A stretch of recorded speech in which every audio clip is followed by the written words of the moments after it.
No,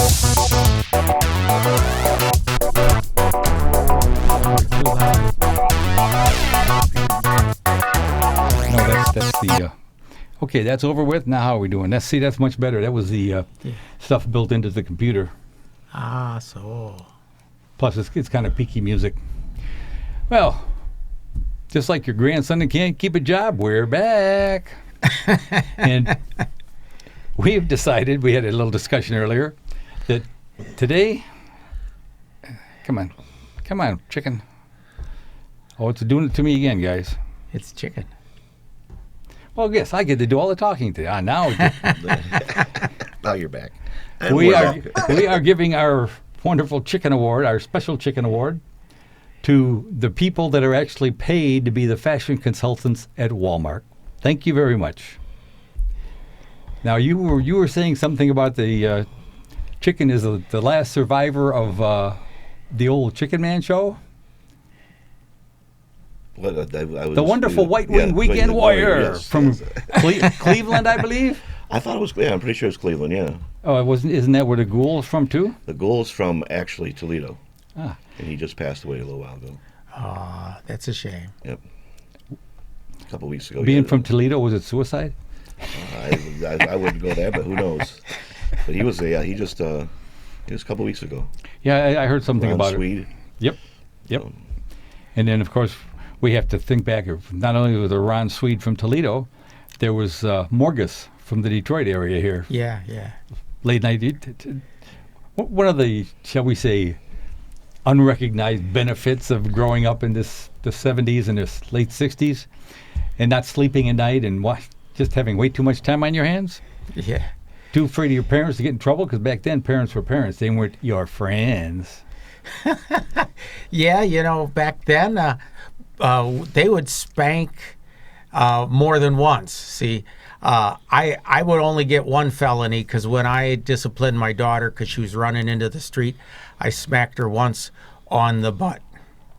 So that would only get me one felony and a child sexual abuse thing because I touched her butt, Well, as slim as you are, I'm surprised that she didn't kick your tail. You know the old saying, they say if you raise your children, you can spoil your grandchildren. But if you spoil your children, you're raising your grandchildren. Dare I ask which category you fall into? Yeah. No, I don't. Okay. Yeah, no, I'm spoiling my grandchildren. I'm having a ball. And if you're the older brother of the family, you got to raise your friggin' younger siblings. And so you're to blame. Good, that works exactly. for me. Exactly why I never wanted kids, because I saw what they could be like when rotten little miscreants. That's our word for today, miscreants. Can you say miscreants? Sure you can. Miscreant. Oh, and before I forget, you can't fix stupid, but ignorance is a lifestyle choice. And choose a lifestyle. We're all going to do it because, after all, we all be walking around with our cell phones in front of our face and walk into holes and trip over things. So we is choosing ignorance. Now, to me, that is the perfect definition of karma. Somebody's so busy checking their emails from, their book club or Amazon sent them a package or something that they fall in and ruin their $100 phone, fall in a big old puddle of water. Boy, you're behind the time. $100 phone. These kids are buying $900 and $1,000 phones. I have a rule about that. I'm not spending more on my phone than I spend on my home computer. Simple as that. I realize it probably does more because my home computer. It's hard to pick up a desktop and take a picture. I understand that, but still. On the other hand, you can't edit. I mean, my home computer costs more than I like to think about. Sometimes I just slap myself for being so stupid and spending the money. That wasn't ignorance. That was stupid. Yep. A moment of weakness. Yeah, a moment of weakness. Yeah. Well, at least it wasn't moral turpitude. Stu, you had a few little things that we were talking about earlier. You want to bring them out? Well, one of the big ones I have is the housing market in Birmingham has gotten very competitive. Recently, they had a chamber event, and a prospective buyer at an open house barricaded himself in the home and wouldn't open the door until he was told the seller would actually look at his offer. it really didn't work out for the guy because the seller refused the offer. Yeah, and I don't know if I'd want that guy living next to me anyway. What brought that about was a really interesting little article from Springfield, Illinois. The Abraham Lincoln Presidential Library and Museum plans a celebration May 2nd to mark the 175th anniversary of Lincoln's purchase of a home. Of course, back then it was a log cabin, right? And you know, log cabin, there's an official log cabin day in Michigan. It's the actual day. It's all called Log Cabin Day. It's the last day of April, I believe. Oh. It's one of those. That's another one of those little things you looking at stuff you find out. But it's official Log Cabin Day in Michigan. You have way too much time on your hands. Yeah, I do. But you know, it's funny. I was just having a conversation yesterday with a guy about how no matter how big a pain the internet is in so many ways, think how hard it was to find information before Google. You had to remember it. Yeah.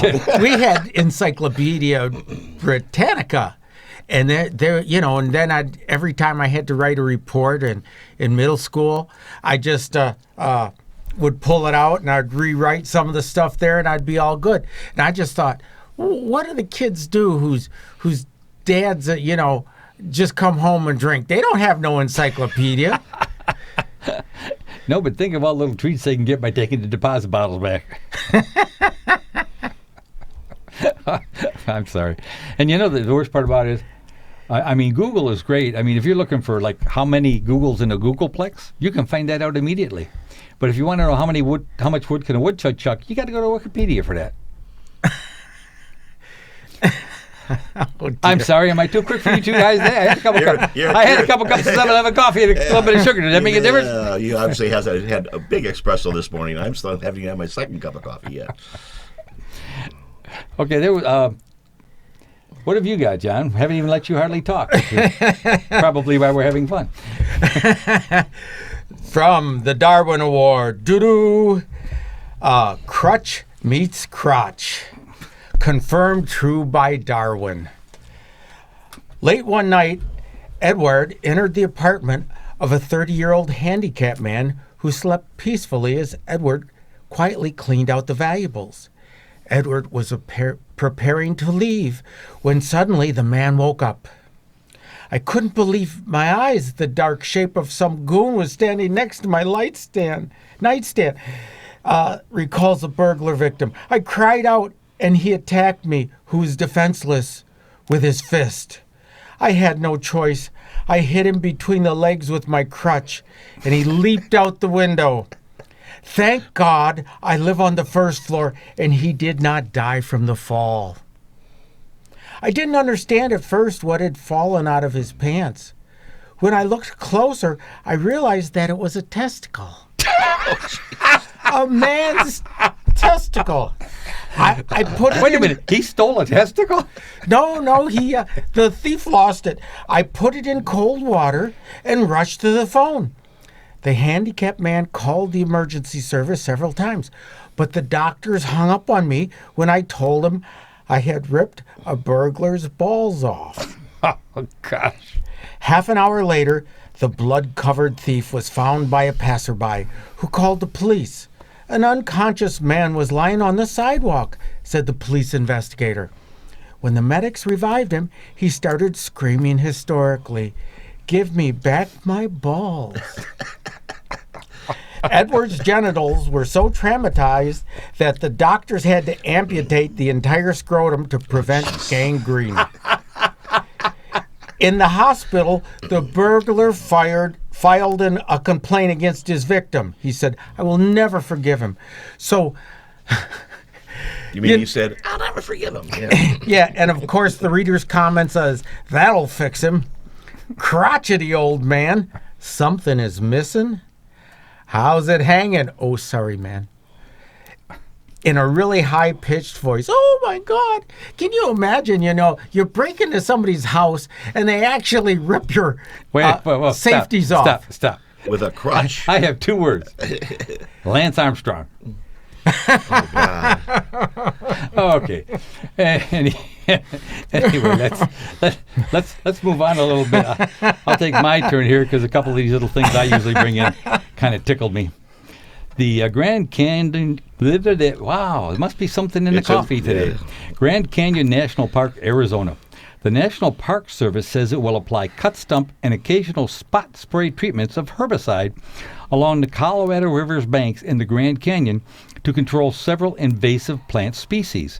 I guess they decided to do that because the water in the poor Colorado River is not polluted enough. Yeah, and things are even growing in the Detroit River now. Something's going wrong.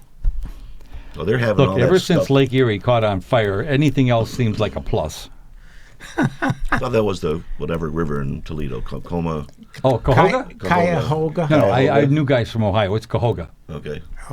But that did, but Lake Erie did too, actually. Oh, I never Remember, heard that it was so polluted back, decades ago. But what the heck? That's what. I got a Cleveland story. Oh, good. Let's hear it. Back in the early 70s, there was a lot of layoffs in Cleveland. And there was a lot of unemployed people and disgruntled blue-collar workers. That's why I'm wearing a white collar, so I don't have to be disgruntled.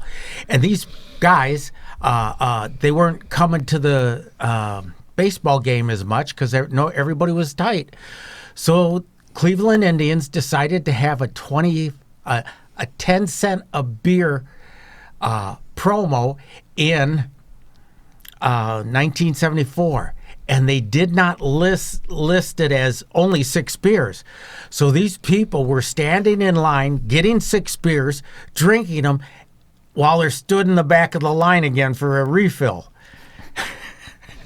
and of course, you can imagine the mayhem that went on because earlier in the month when Cleveland was playing down at Texas, the Texas fans threw a few cups and things at the Indians. So it was really a payback in Cleveland. They were throwing everything, bottles, everything.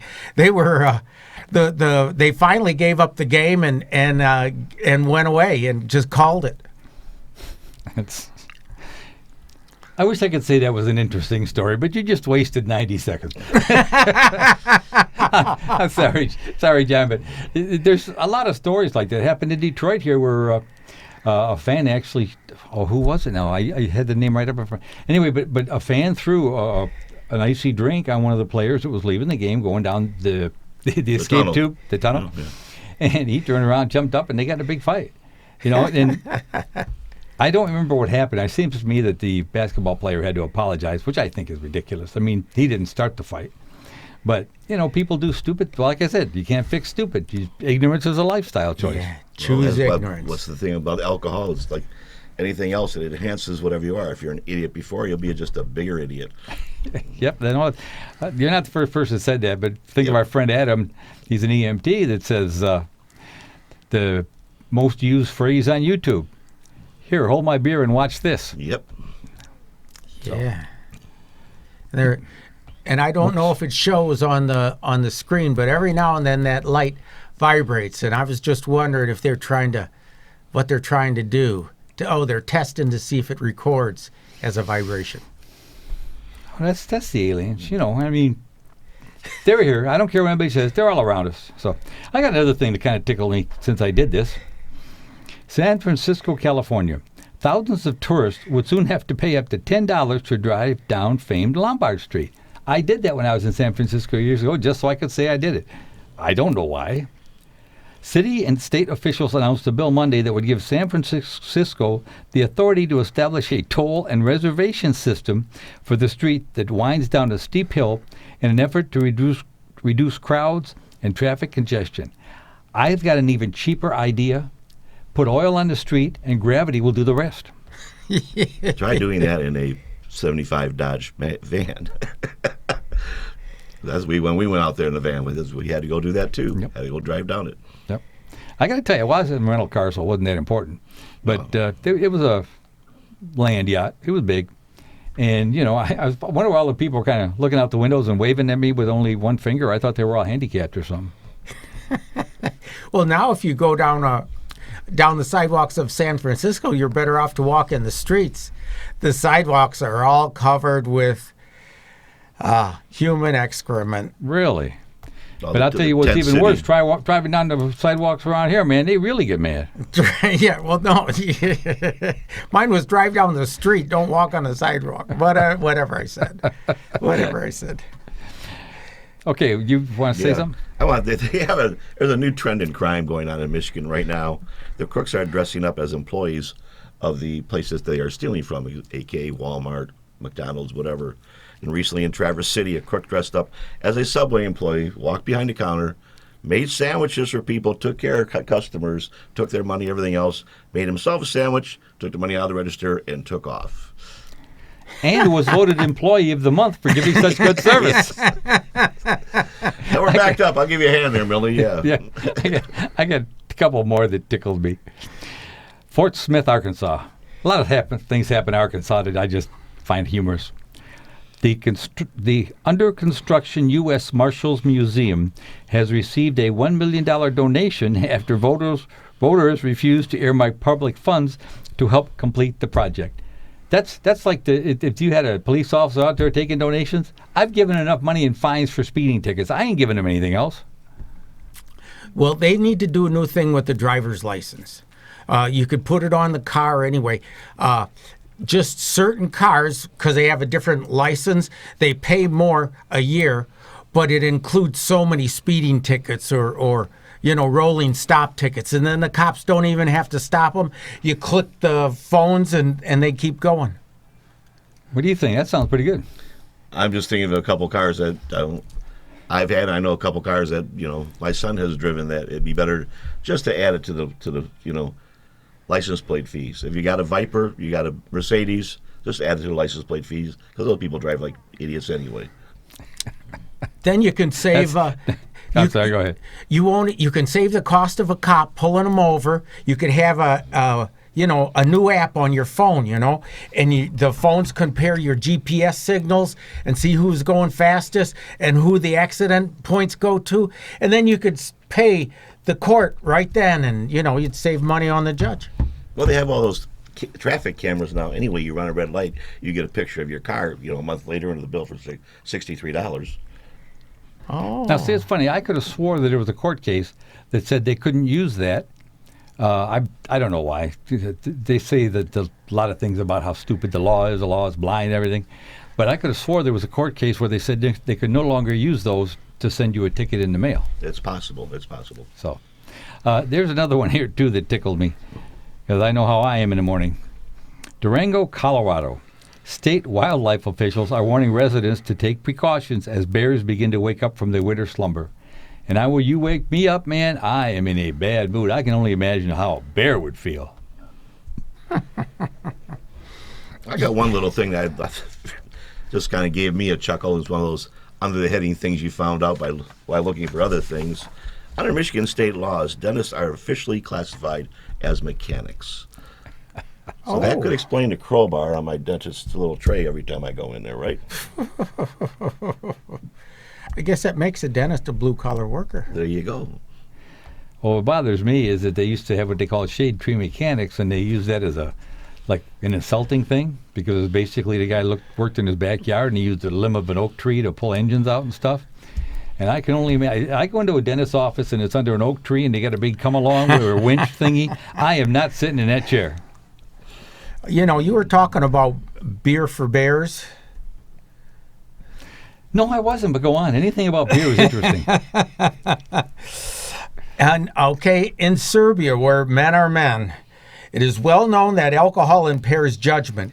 It is well known that carnivores, wild animals, and humans don't mix. Yeah. What happens when we combine all three? Anyway, that was meant to say wild animals, humans, and alcohol. What happened? Men, beer, and bears to lead to lethal consequence. Such was the case for a 23-year-old man who fed himself to Masha and Misha at the Belgrade Zoo. His untouched clothes suggested that he approached the bears bare naked by choice. I mean, I guess he thought if he was bare naked, he would be their cousin. The The bears, fearing that his intentions were as dishonorable as he was ill-informed, meted out a quick justice. The man's mauled corpse was found inside the bear habitat along with plenty of beer cans. They have been unable to tell if the bears drank the beer first.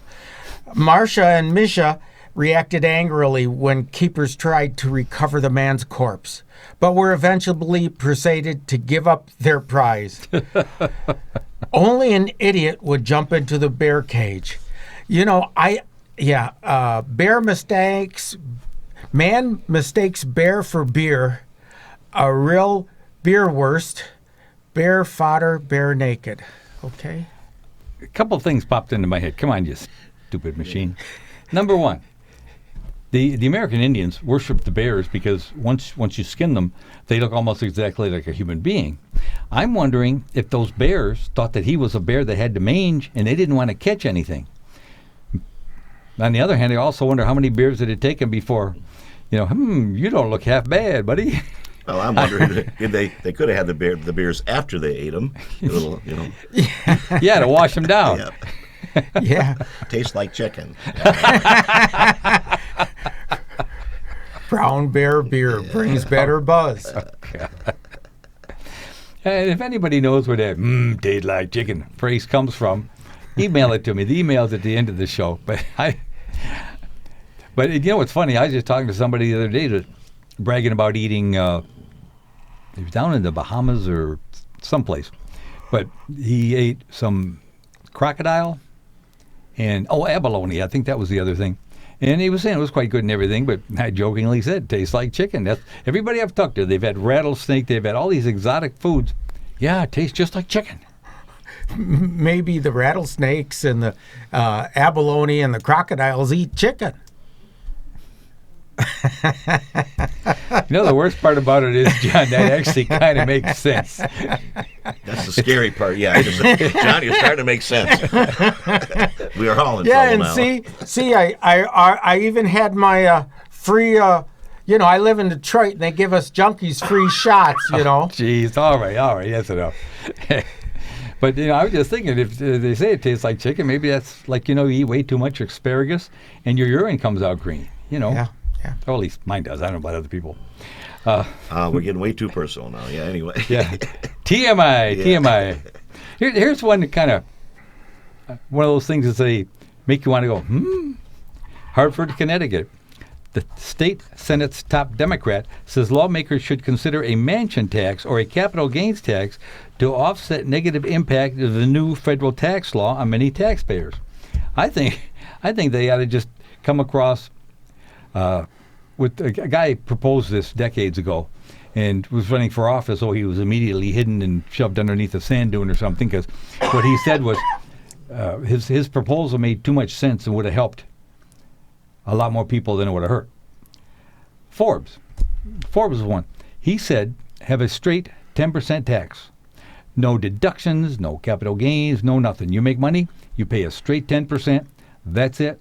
It would have ended up being way more fair for everybody.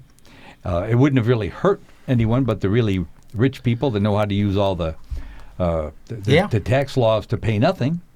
So he was immediately pushed off in a corner where nobody could hear him. I agree. That would be the way to do it. No deductions. Can you imagine all the manpower you would save with accountants not having to do as much work? The accountants would, and they got a skilled trades shortage. Accountants could get honorable jobs like plumbers and electricians and heating men and masons. Okay, I don't think they could make it through the apprenticeship. Well, and the other reason why they didn't want to do it is because when the government spent more money than their 10%, they'd want to raise it to 11%, and it was only a 2% tax in the Revolutionary War that caused all the people to have an armed revolution, a 2% increase. Glad you said that, because I was going to bring that same thing up. Do you have something to say, Stu? I'm good. Oh, no. Wow. Actually, I'm not good. What a refreshing change. Let's see. What else? Anything else, John? Well, yeah, I'll give you the Enema Within award. Say that again, John. The Enema Within. Okay, I did hear it right. Oh, that's a parody of The Enemy Within. Yeah. Michael was an alcoholic, and not an ordinary alcoholic, but an alcoholic who liked to take his liquor, well, rectally. His wife said he was addicted to enemas and often used alcohol in this manner. The result was the same, inebriation. The machine shop owner couldn't imbibe alcohol by mouth due to a painful throat ailment. You know, it was his body trying to tell him something. Look, you've been drinking that embalming fluid for so many years that, you got to quit. Well, so he needed to receive his favorite beverages via enema. Now, I guess you wouldn't have to add any sweetener or nothing to it because you can't taste down there, last I heard. So tonight, Michael was in for one hell of a party. Don't drink alone. That's your first problem. 2 1.5-liter bottles of sherry, more than 100 fluid ounces right up the old address. Can you imagine? And see, if you drink with people, nobody's going to let you do an enema anyway. Geez. The 58-year-old did a pretty good job of embalming himself. According to the toxicology reports, his blood alcohol level was 0.47. So 3 liters of sherry up the butt can only be described as astounding. Unsurprisingly, his neighbors said they were surprised to learn of the incident. Yeah, like they always say about the serial killers. Yep. He was quiet, kept to himself. Quiet guy, And kept to himself. here's your readers' comments. And your readers' comments were, drunk off my ass. Takes face to a whole new level. Oh, I'd definitely be editing the heck out of this. He earned the award. No ifs, ands, or buts about it. That put a new light on the old saying, up yours, mate. Up the hatch. What a bummer. Wrecked him? Hell no, it killed him. In the end, no drinks for me, thanks. A drop never touched his lip. Texas is back in the lead. Beware what lies beneath and bottoms up. Okay, Stu, I know there's one other thing you and I talked about. I think we better get away from John here. I think he's going down the wrong path there, John. Yeah. Or up the wrong path, whatever you say. Ooh. I'm sorry, I had to go there. Anyway, we're doing back. We had our little Walmart award earlier today, and that really was stemmed from this. A woman steals an electric scooter from Walmart, drives to Waffle House to get coffee. Sally Shelby, 45, was arrested and charged with a theft Friday after police pulled her over on the highway in Crossville for taking an electric scooter on a joyride. Sally was spotted on a surveillance video entering Walmart at about 4:15 a.m., getting into the scooter and riding it around the store as she shopped. Soon, she then drove the scooter out of the store about half hour away, appeared to do a test run around the parking lot before riding to Highway 127, where she went to a Waffle House and picked up coffee. Cops caught Shelby around 5 a.m. after receiving reports a woman was driving the scooter in the highway slow lane. They have to say she was arrested. Yeah, and here we have Art was complaining about our morals. Now our penguin is dressed. Okay, I'm going to start complaining about your sanity, all right? So now we all taste like penguin, huh? But it's funny? You did that. But a lot of people don't know, but at one time, Donald Duck was banned from some Scandinavian countries because he didn't wear pants. Wow. That had to be something. The Scandies are prone to scandals, though. Yeah, I'm sorry. I wasn't watching in time. We went over. Not yet, but soon.